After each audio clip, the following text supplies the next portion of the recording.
Good afternoon, everyone. Stephen here from Vanguard Tactics. I hope you guys are doing well. So, if you are here for some Warhammer 40k action, then you're in the right place. During a single day of lockdown, then I'm here to answer your questions to help you be more than a player.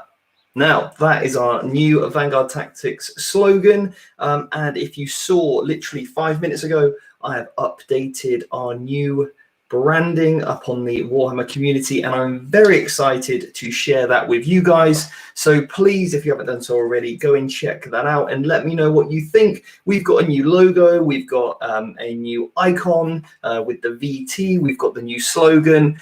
So yeah, I would love to know your thoughts. I want it a professional, clean brand that really represents the work we do with Vanguard Tactics, the channel, and also the mentorship. And I really think the designers have gone absolutely above and beyond board, and then I am so happy with it. So hopefully you guys like it too. There are loads of cool new things to come in terms of different color schemes and all that stuff, and I now have the mammoth task of redoing everything, and I'm going to do it. I'm going to overhaul the entire website, the YouTube channel, the mentorship program, the podcast with these fantastic graphics and imagery, and I'm really, really excited to share that with you. So guys, let me know what you think. I'm sure you'll be seeing a very tired Stephen tomorrow, as no doubt I'll be up until early hours of the morning working on doing as much of that as I can.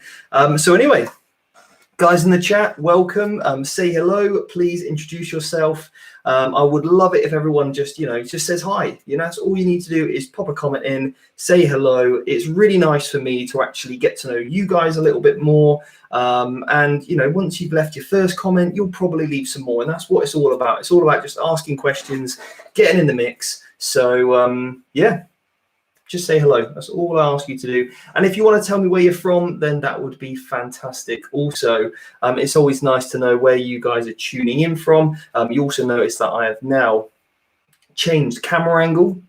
And it's because this is my good side. Yeah. The other side's not the good side. This is the good side. I realized that after 29 days that I've been shooting with the wrong side, the face. So I've changed it. So yeah, no. That's a joke, but I've reorganized my desk. So I've got a pretty sweet desk set up, and it needed to go this side to keep it a lot more tidier because the plug socket is down below. So anyway, if you guys want to see my desk setup, I might even be able to give you a tour of the new desk. So let's see if this is going to work. Right, here we go. We're going to unplug this and we're going to see if this even does the trick. So I've never actually showed you around the office, and I realized I probably can do that. So here we have it. Hang on a minute, I'm going to have to twist you around like there. So we've got the new curved screen, the new monitor that I desperately needed to edit on. So yeah, this is the podcast setup where you're hearing me from, and this is the clean desk setup. I've got the chair that helps with the lumbar. This can go back and forth. I've got a nice smelling candle over there, the ergonomic mouse to make sure, and all these buttons are programmable. So when I'm doing my editing, it just speeds everything up. And some nice, this is a very old speaker system, but does the trick. So yeah, this is the setup that we're working with. And then the rest of the office is basically, this is kind of, you can probably see a bit better, but this is the hobby table. Yeah, pretty large hobby table. Got like the lights around the corner there. I'm experimenting with a new grey, by the way, for the wall. And then at the back there, obviously, where I keep all the 40k side of things. Yeah, and then up here is my water bottle at the moment and bodybuilding trophies. So yeah, that is kind of everything. So yeah, a little tour for you. Thought we'd show you around, Anyway, let's get that back set up properly. There we go, have it there. So yeah, got a barbecue this evening, some good protein sources, some lean meats, and that's what it's all about. So yeah, guys, who have we got in the chat? We've got Jared, Zeka, JP, Joaquin, Wayne, Thomas, Daniela, Luke, Chris. How you guys doing? logos of game. Philip here from Northern Ireland. How you doing? Henrik, Daniela's from London. Zachary from Oklahoma. Simone, how you doing? US, nice. Guys, fantastic to see so many people in the chat saying hello. Look at the Black Templars. Okay, so here we go. Where is, got my library of books behind here. So where is it? You need Vigilus Defiant. That is one book you need. You also need Faith and Fury. Depends what you've got. Is it the Faith or the Fury? Depends on, I think, what side of the bed I wake up on, really. Yep. So, Black Templars. Here we go. Now, Black Templars, guys. A little story about Black Templars. Before we kick off, okay? Black Templars were my first ever 40k army, okay? And the Emperor's Champion was just... I think I probably made around 10 conversions of the Emperor's Champion, because at the time I couldn't get, this was pre the new model where he's got, well, I say new, but at the time it was new. So the current Emperor's Champion with his sword up in the arm like this, up in the air like this, he had like double armed, sort of out in front of him, and he looked so cool. I remember somebody else had him at my club. I was so jealous. I couldn't get hold of him. I think he was like an exclusive model only. So I think I made about 20 million conversions of the Emperor's Champion. And I actually think I managed to get hold of him. Okay. But he is tiny now, absolutely tiny.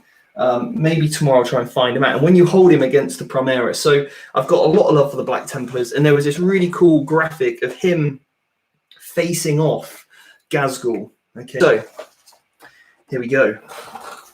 The Black Templars.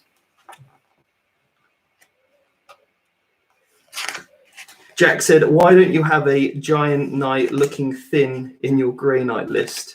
Why don't you have a giant knight looking thin in your Grey Knight list? I'm not sure what you mean, Jack. So, here we go. Luke's struggling with the new camera angle. He's just struggling with it. And look, Luke, you know, I'm the same. I've had 29 days of looking at the other side, and now I've got to look over here. So sometimes I'm looking over there to talk to you, and you're over here. So I've got to, you know, but look, mate. You've got to be, you know, acceptable to change. I think that's an important trait to have. So let's have a little look at the Emperor's Champion. Let's just look at him, okay? He's cool. Now, these guys, Zealous Crusaders, couple of things to note about these guys. If you're using Black Templars, you're not using Librarian, and that you're going to get is basically... if you charge, you know the stick, basically, if you charge, word charged, etc., and then modified hit roll of a 6, basically, and then modified hit roll of a 6 scores a hit and successfully wounds the target. That is excellent, okay? Whilst the Assault Doctrine is active, that's going to cut down on your wound rolls by 18%. Okay, so that's fantastic.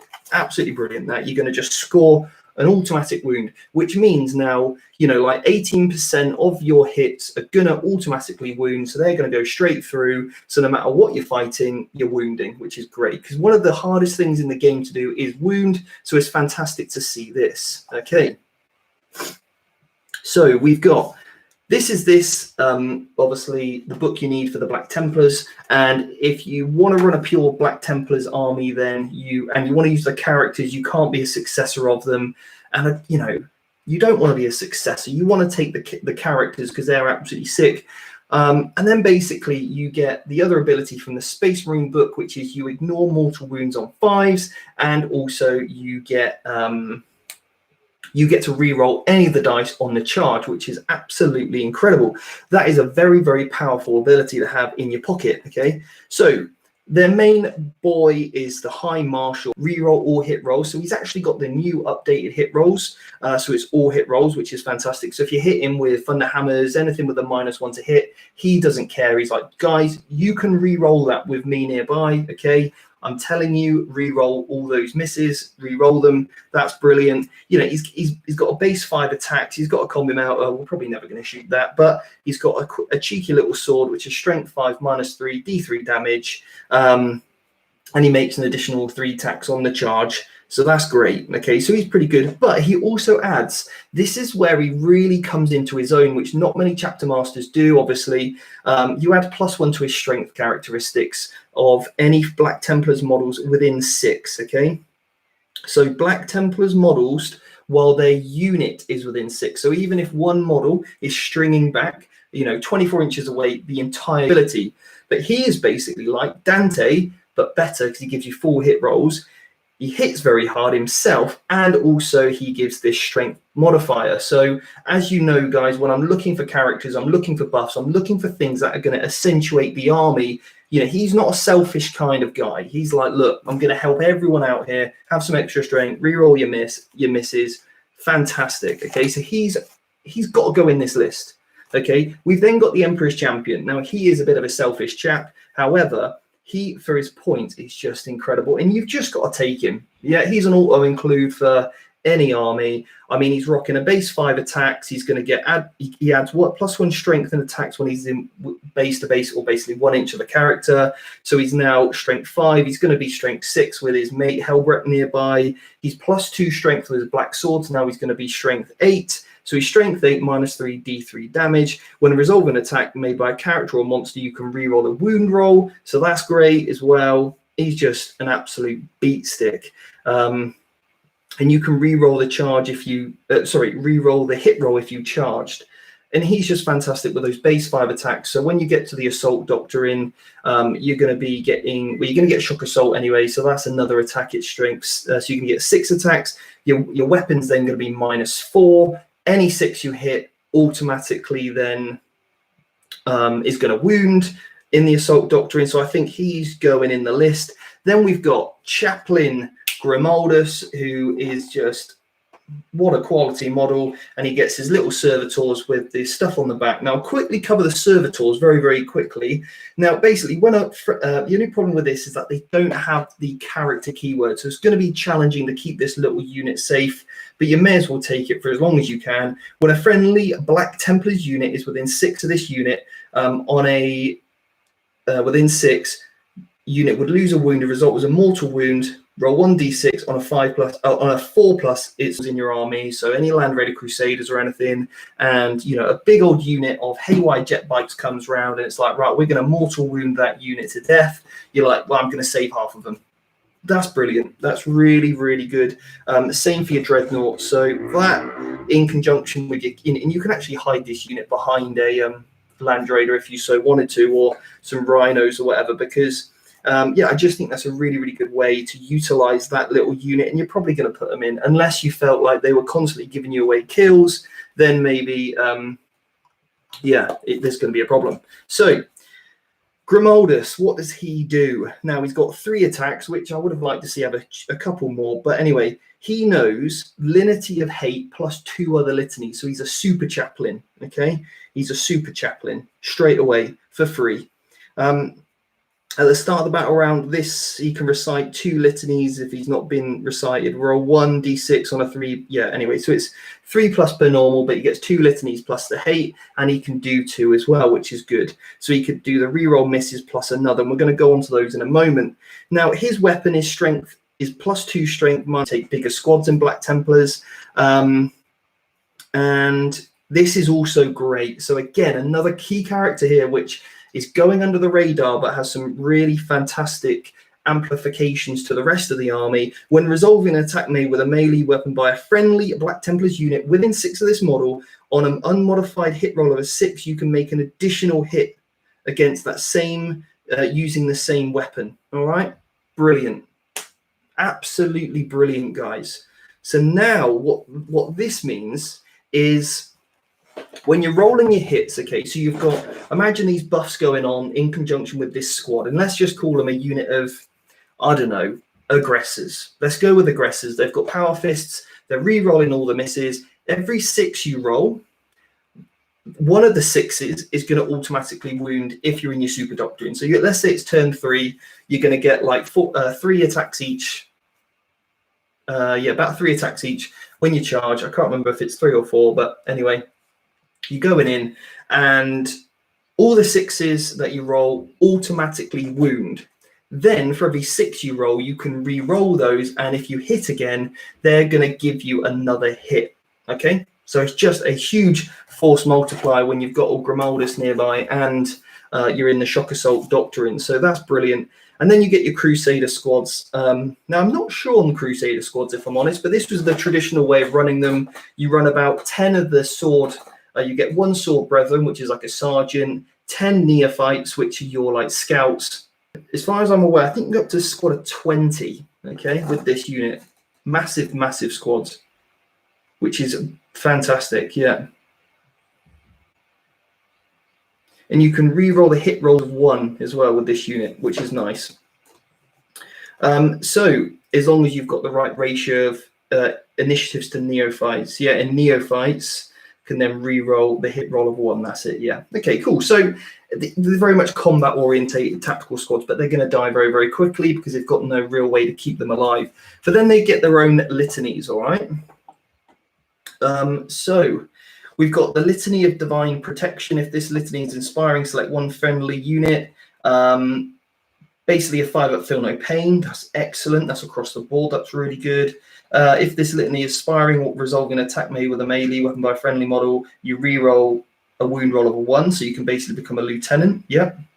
And that's an aura as well. So it's not just... So the chaplain now becomes a lieutenant, which is good, meaning you don't need to spend the points for a lieutenant. You can just go chaplains, all right, if you've got this litany going off. Now, but that is only in combat, so to speak. So it's not really going to be for your shooting stuff. Subtract 2 from the leadership. We're probably not going to use that. Select 1. Yeah, select 1 friendly unit. If they charge, get an extra attack. Very good. If this line, add 3-inch aura. Black Templars units aura's ability within 6. So this guy, if you're going to probably put this on old, not Helbrek, but old Grimaldus. Grimaldus is going to pop this. Then he's going to make Helbrek's auras all 9 inches wide. His own auras are going to become 9 inches wide rather than 6, meaning you can then really spread out all of your squads. So I think that's a really, really nice thing to have. You've obviously got the +2 to your charge, which is, you know, you're definitely taking from the other litany as well. You're going to have some chaplains in there as well. So yeah, absolutely incredible. And then you've got 1 to always fight first, but I think there's some really good stuff in there. You've then got some more warlord traits. You've got 6 of those. You've got some more stratagems. You've got some relics, and then you've also got some vigilance. So look, I've given you a brief overview. It's not a deep dive, but there we have it. If you get any questions, let me know, and I can pick on some stuff that you really want to focus on. Today, I just thought look at the characters and get you guys excited about playing some Black Templars. But yeah, I can see like Triple Invictus Warsuits working quite well with the Black Templars, Vanguard Vets. That's all good. The detachment in here that I mentioned earlier, the old Sword Brethren. Where is it?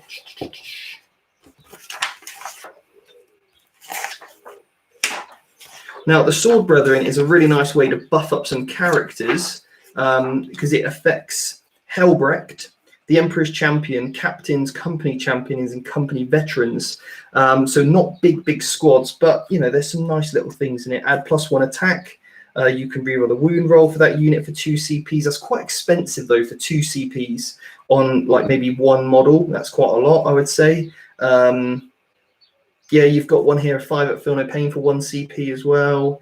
Add Master Swordsman, add 1 to your Warlord's attack characteristics. And every time you roll a hit roll of a 6, it inflicts 2 hits instead of 1. That's quite good. The Holy Orb, probably wouldn't worry about that too much. But it does cost you a CP to do that. Is it worth it? I think it may be situational. It's probably worth testing with and without it to see if you really need the detachment. If you don't take it. It really depends on how often you're using those key characters in your list to fight with, rather than just use to buff your army. And I think I'm probably just using them to buff the army, basically. Yeah. So we'll jump into the chat, see what questions you've got. Nemesis Dread Knight. I think I definitely need. I've got a really cool conversion for him, but I haven't got the Dread Knight yet. So yeah, I need to find a Dread Knight to do the conversion for the Grey Knights. Also, guys, that video I made about where I compared every single faction, I edited it, rendered it, and then all of a sudden these weird flicky yellow green stuff. So I've had to re-render it. But now with the new logo, I want to redo the intro. So maybe tomorrow we'll get the new video out. But I've been on it all day, just correcting color editing. It's I'm not some sort of pro at video editing, so I'm kind of finding my way, having to do a lot of YouTube. I wish there was a really good course actually I could go on just to teach me everything I need to know, relevant information for what I'm trying to find. And even then, it's not thoroughly explained properly. It's just kind of a little snapshot, because it's not anyway. And this is exactly why I built the mentorship course, actually, is so that you've got one place to go.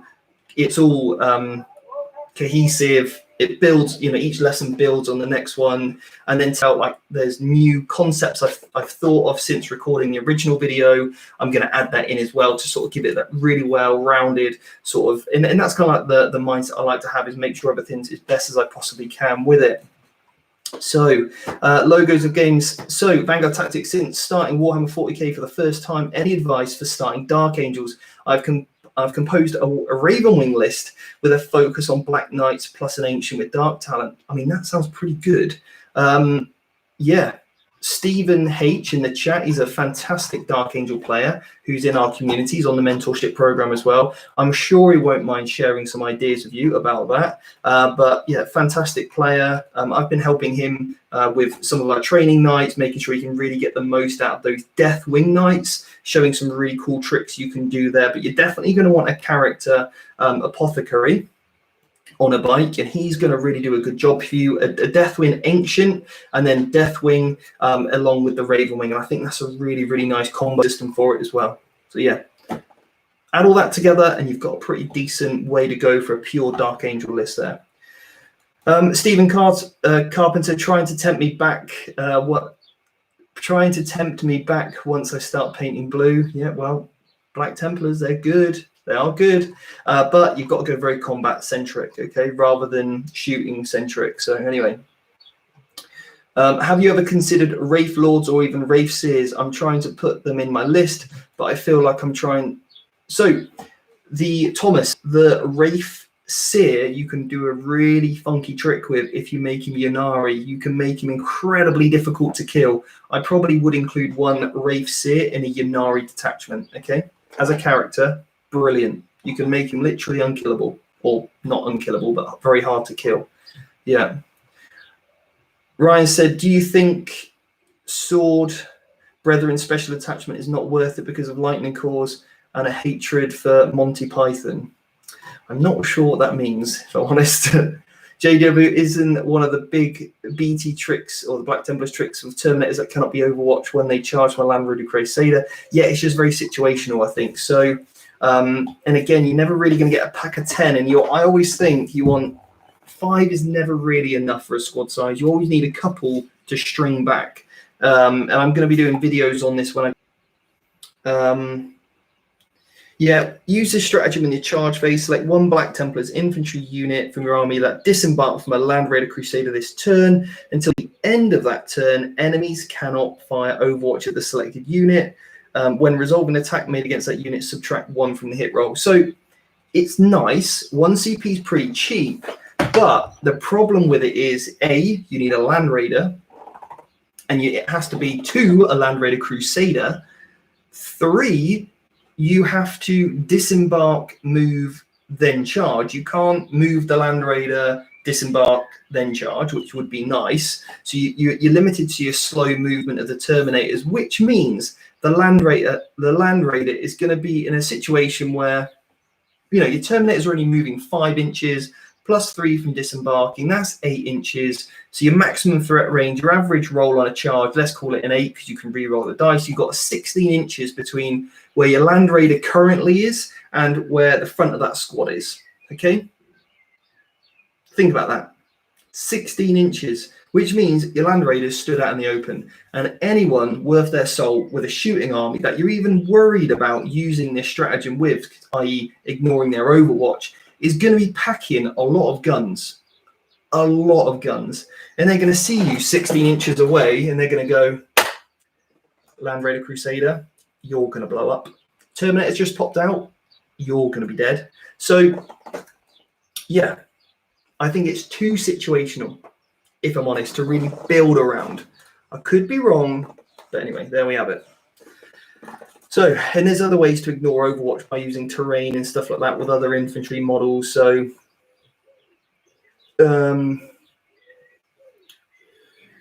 Charles has said, am I posting my list this week? I will be at some point.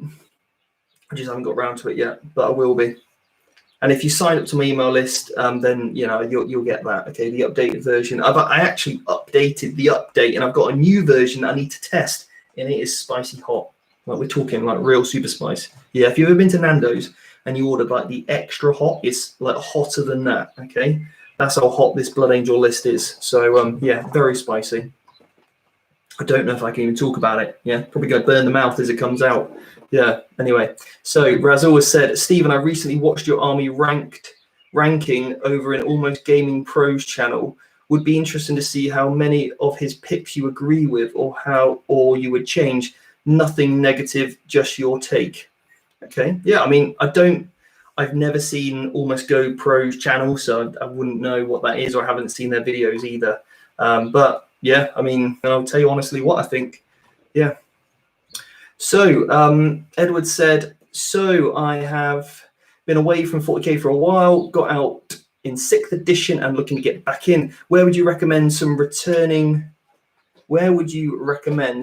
returning to the game to start competitively? Where would you recommend some? So Edward, let me know in terms of, is it like army that you're interested in? Because the new video that I've just recorded is certainly going to help that. Obviously, every day I'm going live. Please ask me questions about new armies, factions, units, characters, combos, stratagems. Just throw them at me and I'll do my best to answer your questions, okay? Max, how you doing, buddy? Hope you're doing well, mate.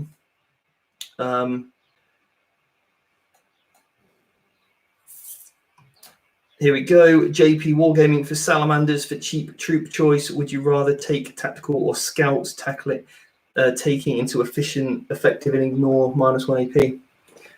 I mean, I probably wouldn't go cheap with salamanders. I'd probably go, something a bit better with them because they've got good, like durability and stuff. So I probably, if I was going cheap, it would be scouts. So I think, yeah.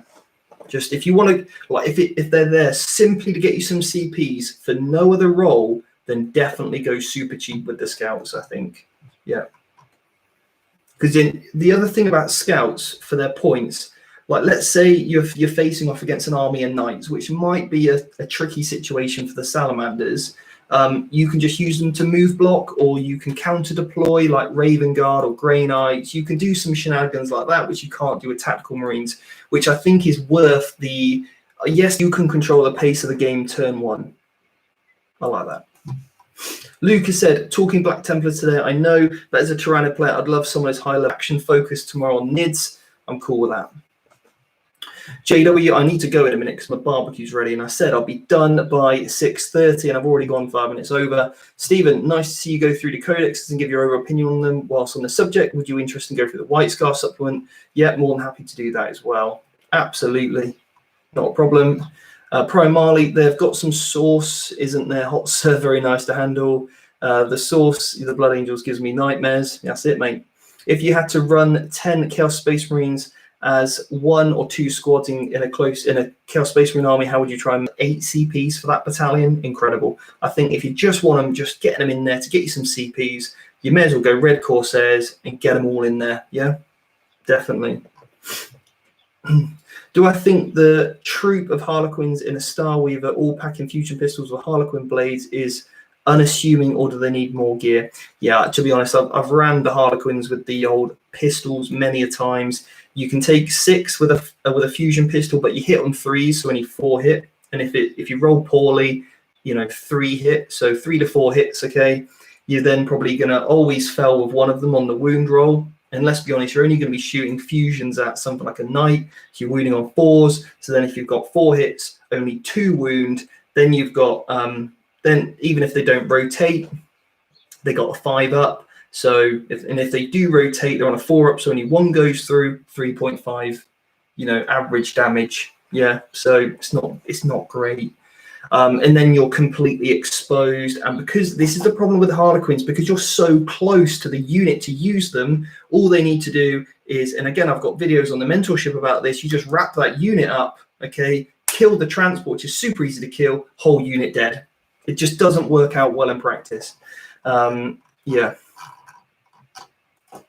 just not good. It's not good. The Harlequin bikes are just so much better for doing that job, I think. And also foot troops, big squads, good combat weapons like kisses or embraces.